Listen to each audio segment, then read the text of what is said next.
Assalamualaikum warahmatullahi wabarakatuh. Alhamdulillah, alhamdulillahillazi an'amana bitaufiqi wal hidayah wa nasta'inuhu biquwwatil qawiyyah la haula wala quwata illa billah. Pertama-tama, marilah kita panjatkan puja dan puji syukur kehadirat Allah Subhanahu wa Ta'ala yang mana telah melimpahkan rahmat, nikmat, serta hidayahnya sehingga kita semua dapat berkumpul di tempat ini dalam keadaan sehat walafiat dengan bacaan Alhamdulillahirabbil alamin. Yang kedua kalinya, salawat serta salam selalu kita curahkan kepada junjungan kita Nabi besar Nabi Agung Nabi Muhammad SAW yang mana telah membawa umatnya dari zaman jahiliyah menuju zaman Islamiyah dengan bacaan Allahumma sholli ala Sayyidina Muhammad wa ala alihi Sayyidina Muhammad. Ketiga kalinya berdirinya saya di sini sebagai pembawa acara akan membacakan acara kita pada pagi hari ini. Acara yang pertama, pembukaan.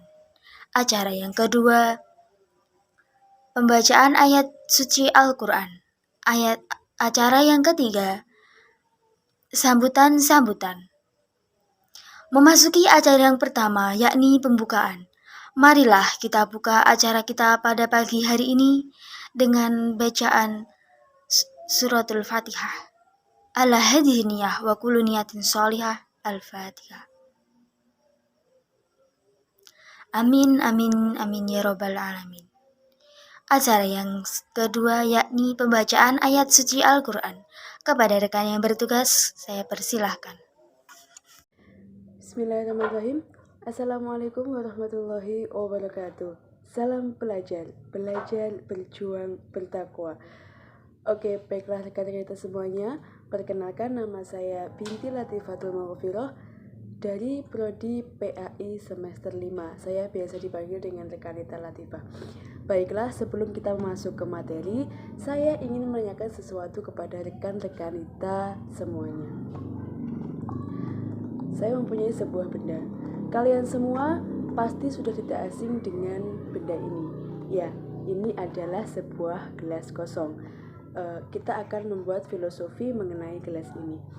Ketika gelas ini saya letakkan dengan benar seperti ini, maka sesuatu apapun akan mudah untuk masuk mengisi gelas kosong ini.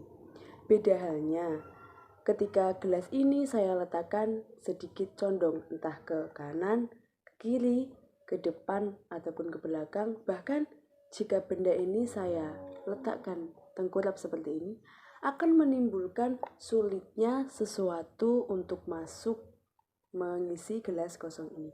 Nah, di sini apa yang dapat kita simpulkan? Kita ibaratkan gelas ini adalah diri kita. Ketika kita ingin menuntut ilmu, kita harus mempersiapkan diri dengan benar guna memperoleh ilmu dengan baik. Jadilah seperti gelas kosong yang diletakkan dengan benar, yang siap untuk diisi dengan berbagai macam ilmu. Nah, di manakah kira-kira kita dapat memperoleh ilmu-ilmu tersebut? Seperti pepatah mengatakan, jadikanlah setiap tempat sebagai sekolah dan jadikanlah setiap orang sebagai guru. Maka jadikanlah diri Anda seperti gelas kosong ketika bertemu orang baru. Niscaya Anda akan lebih mudah dalam menerima berbagai macam ilmu. Baiklah rekan-rekan kita semuanya, kiranya cukup pengantar untuk kali ini. Kurang lebihnya mohon maaf. Wallahul muwaffiq ila aqwamit thoriq. Assalamualaikum warahmatullahi wabarakatuh. Salam pelajar, belajar, berjuang, bertakwa. Assalamualaikum warahmatullahi wabarakatuh. Perkenalkan, saya Yusuf Kusumo dari Prodi PAI 5B. Apa sih yang perlu diperhatikan ketika kita menjadi seorang pembicara, speaker atau public speaker, teman-teman? Banyak sekali caranya, yaitu yang perlu kita ketahui adalah bagaimana cara kita mengatur dan mengendalikan sebuah grogi atau nervous teman-teman. Nah, sering sekali kita pada waktu pembawaan speaker itu nervous teman-teman, grogi. Nah, salah satu contohnya grogi apa teman-teman? Ayo. Ada yang ketika grogi itu keringetan, ada yang langsung gaya-gaya gimana, terus ada yang pasti teman-teman kalau grogi itu jantungnya berdetak dengan cepat ya teman-teman. Tahu dredeg ya. Ya, beginilah cara kita untuk mengatasi dredeg teman-teman. Oke. Cara kita biar tidak nervous atau dredeg. Nah, itu begini teman-teman. Dengan cara dan trik yang sangat mudah dilaksanakan untuk para pembicara speaker yang handal teman-teman biasanya. Oke. Caranya adalah namanya trik itu 7-11 teman-teman. 7-11. Oke. Jadi kita tinggal tarik napas lalu keluarkan teman-teman. Nah, mengatur napas teman-teman. Nah, gitu. Oke. Sebelum kita mempraktekkan, kita harus mengetahui dulu 7-11 itu apa, bagaimana cara kerjanya, efeknya bagaimana. Oke. 7-11 itu sebuah cara trik untuk meredakan atau menenangkan sebuah detak jantung kita teman-teman. Ketika detak jantung kita memompa dengan cepat, maka pikiran kita juga berpikir cepat teman-teman. Akhirnya apa yang terjadi? Apa yang kita katakan itu tidak maksimal, banyak yang belit-belit teman-teman. Jika kita detak jantungnya kita normal, kita tenang, nanti apa? Reaksinya kita di otak juga tenang, santai, mengatur dan melaluinya santai teman-teman. Mengatur kata-kata, mengatur teknisnya, mengatur materinya, pembahasannya itu santai teman-teman. Nah, begitu. Caranya bagaimana rekan? Nah, caranya begini, cukup tarik nafas lalu keluarkan. Tapi ada triknya dan caranya teman-teman. Caranya kita bersama-sama saja ya, kita langsung praktek saja. Oke. Prakteknya kita tarik nafas hitungan 1 sampai 7 lalu tahan, lalu nanti keluarkan dengan hitungan 11 detik ya teman-teman. Oke, langsung saja kita coba. 1 2 3. 1 2 3 4 5 6 7. Tahan, tenang, lepaskan. 1 2 3 4 5 6 7 8 9 10 11. Oke, begitu teman-teman caranya. Nah, itu tidak cukup hanya 1 atau 2 kali teman-teman, minimal itu 3 kali. Nah, kalau ingin detak jantungnya lebih normal lagi ya mungkin bisa lebih dari 3 teman-teman. Kadang kadarnya orang itu sendiri-sendiri ya, begitu teman-teman. Dan ada yang perlu diperhatikan lagi teman-teman ketika kita sedang speaker atau pembicara speaker teman-teman, yaitu adalah dengan kata-kata atau lantunan suara yang harus ditekan teman-teman, harus ditekan. Jadi kalau kita menjadi seorang speaker itu harus ditekan, jangan loyo. Nah, assalamualaikum lah, kan nggak etis gitu loh. Perlu kita ketahui lagi teman-teman bahwa seorang pembicara speaker itu harus mengawali dengan senyuman teman-teman. Nah, nanti kalau seorang pembicara sudah senyum, maka otomatis audien juga akan membalas dengan senyuman. Oke. Nah, dari senyuman menuju senyuman tersebut nanti akan terhubung sebuah interaksi teman-teman.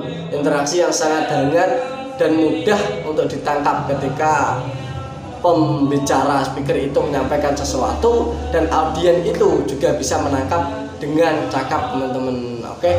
Itu saja mungkin trik dari kami dan materi dari kami, semoga bisa bermanfaat bagi kita semuanya. Billahi taufik wal hidayah. Wassalamualaikum warahmatullahi wabarakatuh.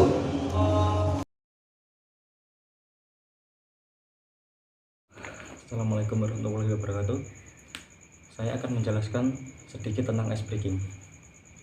Ice breaking adalah suatu kegiatan yang digunakan untuk mencairkan suasana ketika suasana sedang kaku, tegang, ataupun tidak kondusif untuk dilanjutkan suatu kegiatan.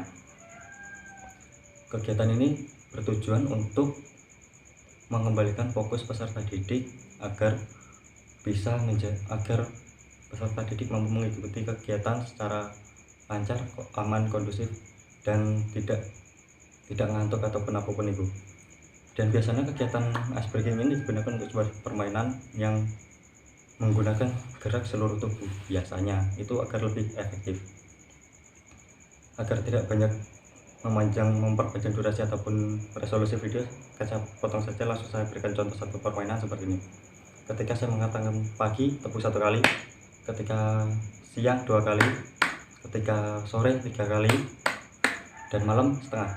Jadi untuk malam tidak sampai. Ketika seseorang diuntuk 1 kali pagi, siang, sore, malam, biasanya tangannya akan langsung menepuk kembali, padahal yang seharusnya malam itu setengah saja, namun ia benturkan. Itu salah satu contoh ketidakfokusan para peserta, dan tujuan ini digunakan untuk mengembalikan fokus tadi. Seperti itu. Cukup sekian dari saya.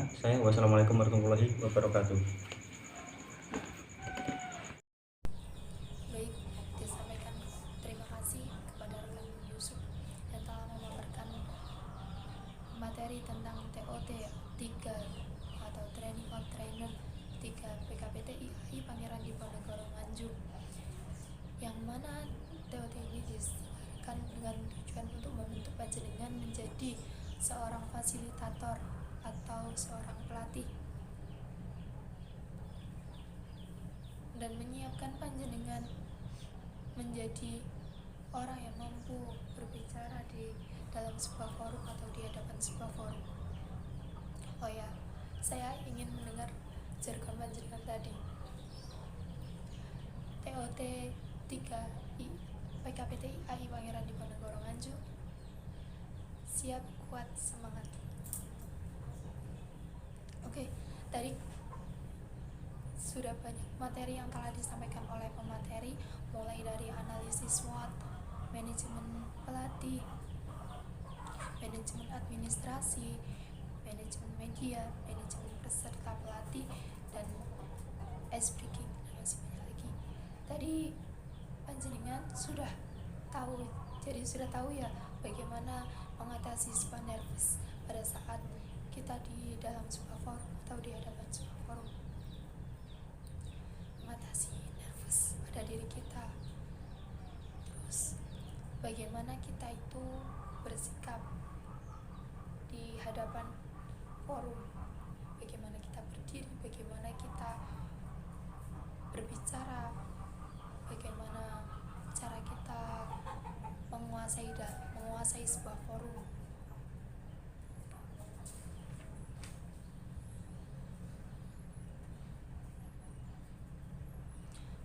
Saya